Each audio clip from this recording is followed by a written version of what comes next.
Dios les bendiga, bienvenido a la Biblia en un año, día número 62, en el cual vamos a estar dando conclusión a la epístola de Pablo a Tito con los capítulos 2 y 3 y la epístola de Pablo a Filemón, que es un solo capítulo.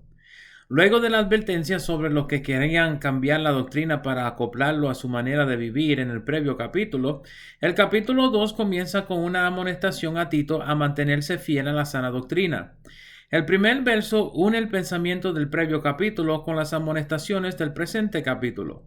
En el primer capítulo, su énfasis era sobre la administración fiel de la palabra, cual Pablo afirma en el primer verso del capítulo 2. De inmediato cambia su enfoque sobre los ancianos y las ancianas. Debemos notar que aunque el término anciano es utilizado en otros instantes en referencia a líderes de la congregación y hasta pastores, no parece ser su uso en este segmento. El verso 2 contiene sugerencias para los ancianos. Los versos 3 y 4 contienen la amonestación para las ancianas. En contraste a los jóvenes del verso 6, los ancianos habían de ser ejemplos para la próxima generación, dando instrucción en lo adecuado, noten, para que la palabra de Dios no fuera blasfemada. Los versos 6 al 8 contienen la amonestación a los jóvenes, de los cuales Tito es mencionado como teniendo la responsabilidad de serles ejemplo. Lo probable es que Tito estuviera en similar situación a la de Timoteo, siendo considerado joven para el ministerio cual empleaba. Noten la similitud de las palabras del verso 15 a las palabras de Pablo a Timoteo en 1 de Timoteo 4:12. Pablo le exhorta a la excelencia en la conducta y en la administración de la palabra para que el enemigo no se aprovechara de la juventud. Los versos 9 y 10 aplican a los siervos. De nuevo, no vemos la reciprocidad de este mandato como en las epístolas de Pablo a los Efesios y a los Colosenses. El punto clave de Pablo en amonestar a los siervos creyentes era que no utilizaran su libertad espiritual como pretexto de la deshonra y desobediencia hacia sus amos. En mantener su conducta propia y respetuosa, aun siendo todavía esclavos, pudieran dar testimonio de la gracia de Dios sobre sus vidas. Los versos 11 al 14 se deben tomar en conjunto con el material del capítulo completo, ya que tratan acerca del tema de la conducta cristiana.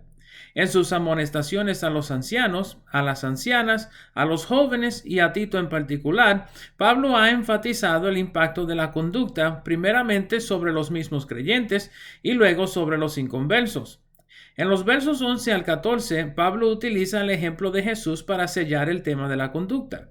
El capítulo termina con otra amonestación a Tito para mantenerse fiel a tal mensaje, cual aparentemente no era muy popular en Creta, y que no se dejara menospreciar por nadie, palabras cuales se asemejan a las palabras de Pablo a Timoteo. El capítulo 3 sigue el tema de la conducta, reforzando la instrucción de Pablo a Tito a seguir predicando el mensaje de la sana doctrina y la conducta honrosa. El primer verso amonesta a la obediencia civil, mencionando que Tito debiera enseñar la sujeción a las autoridades civiles y los gobernantes. Tal conducta, según el verso 2, debe ser producto del amor y la mansedumbre de los creyentes. En los versos 3 al 7, Pablo se utiliza a sí mismo y parece implicar igualmente a Tito como ejemplos de la conducta transformada mediante el conocimiento de Cristo Jesús. Noten todo lo negativo mencionado en el verso 3 y luego observe que el motivo de toda malicia era la esclavitud a la concupiscencia. Lo que Pablo indica según sus palabras aquí es que en su naturaleza humana buscaba a sus propios deseos, es decir, la concupiscencia, no importándole el bien de los demás. Al conocer a Cristo, siendo salvo mediante la fe en Él, Pablo dice que fueron transformados mediante la obra del Espíritu Santo en ellos. Noten en el verso 5 que Pablo nota que no fueron salvos por las obras de justicia. Esto es clave al segmento porque a lo que Pablo esencialmente les está amonestando es a las buenas obras. Le es importante que los cretenses comprendieran que las obras no salvaban, sino que eran señal de la salvación, producto de una conducta transformada. El verso 8 insta a Tito a persistir en tales enseñanzas diciendo que son fieles y que el joven pastor debiera insistir con firmeza sobre estos temas. El verso 9 parece indicar a los judaizantes, principales ofensores con las contiendas sobre genealogías y linajes. Los versos 10 y 11 se deben tomar en su contexto, siendo probablemente particulares a la situación en Creta. Pablo le está ayudando a Tito a manejar situaciones de conflicto en Creta, similar a lo que hace con Timoteo en Éfeso. Pablo menciona planes de enviarle a Artemas o a Tíquico, posiblemente para relevarlo por un tiempo en lo que viajaba para visitar a Pablo. Pablo le dice que debería encontrarse con él en Nicópolis. Nicópolis quedaba en Grecia, al norte de la isla de Creta. Sería fácil para Tito llegar a Nicópolis por camino directo de barco. Noten también que Zenas y Apolo se encuentran con Tito en la isla de Creta también. Parece ser que Tito estuviera encargado también de ellos, ya que Pablo le exhorta a hacer provisión para ellos. El verso 14 indica que hubo otros ministros encargados por Pablo en la isla también. Pablo encomienda a Tito con la responsabilidad de asegurar que los tales estuvieran ocupados en buenas obras, dando frutos en el ministerio. La epístola termina con el envío de saludos de los que acompañaban a Pablo. Noten que Pablo no menciona ninguno en particular, dando a entender que a este tiempo Tito estuviera al tanto de quienes acompañaban al apóstol. Pablo también manda a saludar quienes los aman en Creta. Termina la epístola en semejante manera a sus epístolas a Timoteo, impartiendo la gracia de Dios sobre Tito. Esto nos trae al final de la epístola de Tito y a la última epístola de Pablo, cual es su carta personal a un amigo y compañero llamado Filemón. La epístola de Pablo a Filemón es la más corta de sus obras en la Biblia. En contraste a sus previas epístolas, Pablo no escribe esta epístola en capacidad de apóstol autoritativo, sino en su capacidad como amigo y colaborador de Filemón. Filemón era de la ciudad de Colosas y posiblemente dirigía una de las iglesias en la ciudad. Pablo le escribe en esta ocasión sobre un esclavo de Filemón, cual había huido de su amo. El esclavo era Onésimo, se había escapado de su amo Filemón con tanto de huir de la servidumbre.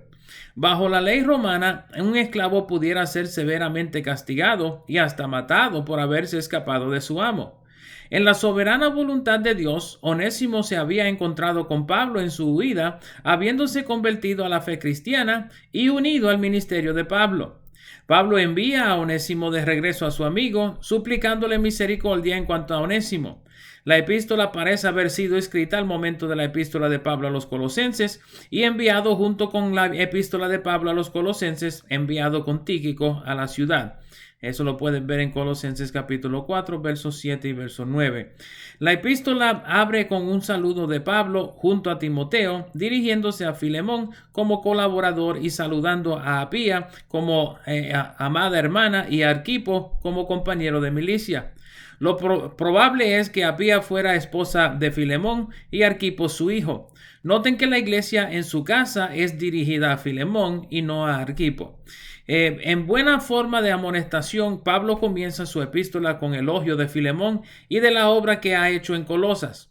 Pablo le dice a Filemón que ha oído de su amor y de su fe, dando a entender que la obra de Filemón era tal que las personas estaban compartiendo su experiencia con Filemón. El verso 7 parece indicar que Filemón haya sido de ayuda a Pablo o a algunos de sus compañeros en algún momento, por lo cual Pablo le elogia su amor y la consolación obrada por él. En los versos 8 al 12, Pablo intercede por Onésimo. Noten que Pablo se dirige hacia Filemón como anciano y prisionero de Jesús, aunque en el verso 8 indica que tuviera toda libertad, probablemente como apóstol, para decirle a Filemón lo que debe hacer. La forma que se dirige es como para demostrarle a Filemón su aprecio y amor hacia él. Noten en el verso 10 que Pablo menciona a Onésimo como su hijo, quien engendró en sus prisiones. No nos es conocido precisamente cómo Onésimo llegó a donde Pablo, pero lo probable es que estuviera sirviendo en un hogar o negocio en Roma, cerca de donde Pablo estuviera rentando la casa en espera de su primera defensa ante el emperador. Pablo menciona que Onésimo fue en otro tiempo inútil para Filemón. Su implicación es que en sus labores como esclavo, Onésimo no era útil para los propósitos del reino. Siendo que Filemón ahora dirigía la iglesia en su hogar, Pablo le menciona que la labor de Onésimo ahora le era útil a ambos. Igualmente, Pablo le pide a Filemón que recibiera a Onésimo como a sí mismo. En los versos 13 y 14, Pablo le hace conocer su petición particular de retener a Onésimo, pero que lo estuvo enviando de regreso para hacer lo propio, de modo que el permiso de Onésimo quedar con Pablo fuera por voluntad de Filemón y no por insistencia de Pablo. Pablo quería que Filemón sintiera que Pablo lo respetaba como individuo y como líder, y que de ninguna manera pensaba defraudar a Filemón, excusando las acciones de Onésimo sin responsabilidad alguna hacia Filemón. Los versos 15 al 17 van en línea con el pensamiento de Pablo en sus otras epístolas en cuanto a la reciprocidad de las relaciones entre esclavos y amos. Pablo amonesta a Filemón a recibir a Onésimo como hermano, aunque fuera a recibirlo de nuevo como esclavo. Pablo menciona que era posible que Onésimo se quedara con Filemón por el resto de sus días. Noten cómo Pablo se pone en la brecha por Onésimo, diciéndole a Filemón que si lo tenía por hermano, recibiera a Onésimo de regreso. En los versos 18 y 19, Pablo ofrece hacerse responsable por cualquier daño cual le hubiese hecho Onésimo en su huida de la casa de Filemón. Esto pudiera ser en el robo de alimentos o de ropa o dinero. Recordamos que Onésimo no conoció a Cristo como Salvador hasta luego de su huida. Por lo tanto, es posible que haya tomado de las cosas de su amo para el viaje. De todos modos, Pablo le dice a que Filemón se debía a Pablo, debiéndole más de lo que Onésimo pudiera deberle a él. En los versos 20 y 21, Pablo menciona su confianza de que Filemón hará caso a sus palabras, recibiendo a Onésimo de regreso y posiblemente hasta regresándolo a Pablo. Noten el verso 22 donde Pablo le pide alojamiento personal a Filemón para luego de su defensa. Esto tiene varias implicaciones. Primeramente, que Pablo aparecería personalmente en el hogar de Filemón, por el cual tuviera que rendirle cuentas cara a cara a Pablo. Segundo, que Pablo mantenía la esperanza de salir de sus prisiones en Roma. Sabemos que esto sucedió y es totalmente posible que Pablo hubiese pasado por Colosas a visitar a Filemón. La epístola termina con los saludos de los compañeros del ministerio. Noten la mención de sus nombres. Epafras había sido encomendado a Pablo por los colosenses. Marcos en este instante parece ser el sobrino de Bernabé y no Juan Marcos. Aristarco fue compañero del ministerio de Pablo en varios de sus viajes. Demas es mencionado luego en la epístola de Pablo a Timoteo como habiéndose apartado de Pablo y decaído en la fe. Finalmente, Lucas, el médico, quien escribió el Evangelio cual lleva su nombre, y los Hechos de los Apóstoles. La epístola termina con la impartición de la gracia de Dios sobre Filemón. Eso ha sido el final de la epístola de Pablo a Tito y la epístola de Pablo a Filemón. Espero les sea de provecho este video. Sigan hacia adelante en sus escrituras diarias y nos veremos por esta parte mañana. Dios les guarde.